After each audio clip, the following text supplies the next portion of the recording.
don't hate, just meh. You know, they were a nice reading experience, but they didn't change our lives in any way. They didn't have a huge impact on us, and they're just meh. Question 1 is, what is your meh rating? So as we all know, there is a rating system of 1 to 5, 1 being the worst, 5 being the highest. So for me, I just put 3 as kind of like a meh read. 4 and 5 are books that I tend to love and just want to rave about and sing about from the rooftops.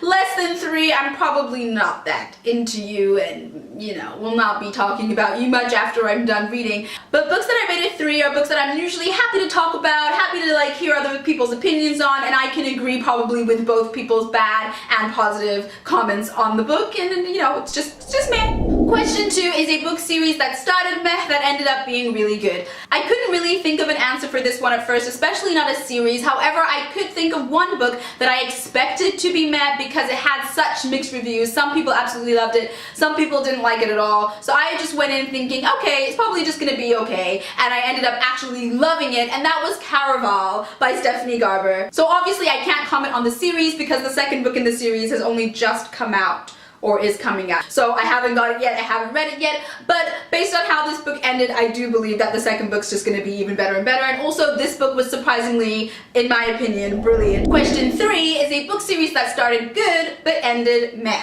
The only one that came to my mind for this one was the Divergent series, because this book is like amazing. I still love this book, Divergent, which is the first book in the series, but it is definitely also the best book in the series. The next 2 books are okay, but they're not Divergent. So yes, this series started off epically fantastic, 5 stars all the way, and did end on a meh. Question 4 is an overhyped author that you think is just meh. Now for this one, I can't say I think any author is overhyped because I feel like people who hype them up genuinely do like it. I do believe it's a personal preference thing, but for me, one book that I was really looking forward to reading because of the hype, and then I was kind of let down, but I think I was let down because of what I expected from the hype, was unfortunately Night Circus by Erin Morgenstern. Again, I don't think this is a bad book, I don't think it was an especially terrific book, but I know that there are people out there that absolutely love it, and I can see why they love it, and then I know there's people out there that don't love it, and I can see why they don't love it. So for me, it was just meh. Question 5 is a book that others think is meh that I absolutely love. The book I'm going to choose here, not many people that I know think it's meh, although some people do. However, in my own personal experience, I highly recommended this book to a friend because I absolutely love it. I was like, you're gonna love it! And you know, this person also likes sci-fi and stuff like that, so I was like, it's right up their street. And then they were like, it's meh. And I was like, meh? Meh?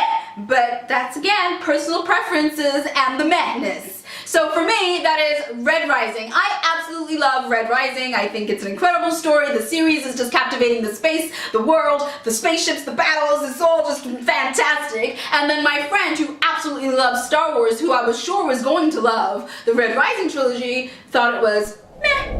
Question 6 is a book so meh that you forgot the plot. For me, that is And I Darken by Kiersten White. I remember some scenes that happened throughout this book, but I do not remember the story properly. I know they were kids and they got taken away from home to go be with the Sultan or something, but I actually think I'm just remembering that because the blurb kind of sums it up.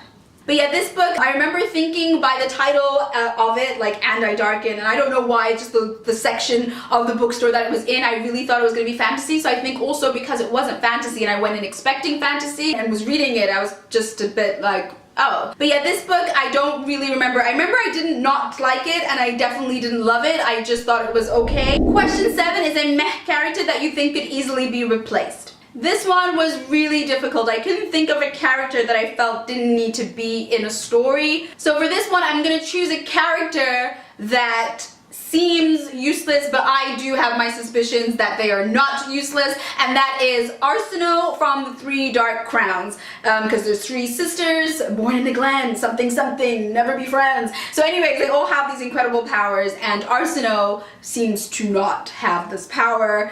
Not gonna say more because obviously don't want to give away spoilers, but she seems quite useless and replaceable, but I'm not entirely convinced. Question 8 is an amazing book with a meh cover. Now, my first thought for this was Red Rising, which is just, you know, a basic red wing. it doesn't tell me much about the story, what to expect. I'm not that excited about it, but then the story inside is amazing. However, since I've already used Red Rising in this tag, I am going to also go with The Hunger Games. This is a very basic cover that, other than the Mockingjay, doesn't tell me much about it, but also you can't really see the Mockingjay because it's covered by the H and the G, and I can see an arrow, but yeah, no, this doesn't excite me very much, and yet it is an amazing book and an amazing movie. And that is all for the meh book tag. I hope you enjoyed this video. Thank you so much for watching. If you like this video, please consider giving it a thumbs up, and if you like all the other videos, then please consider subscribing, and until next time, I'll see you. Bye!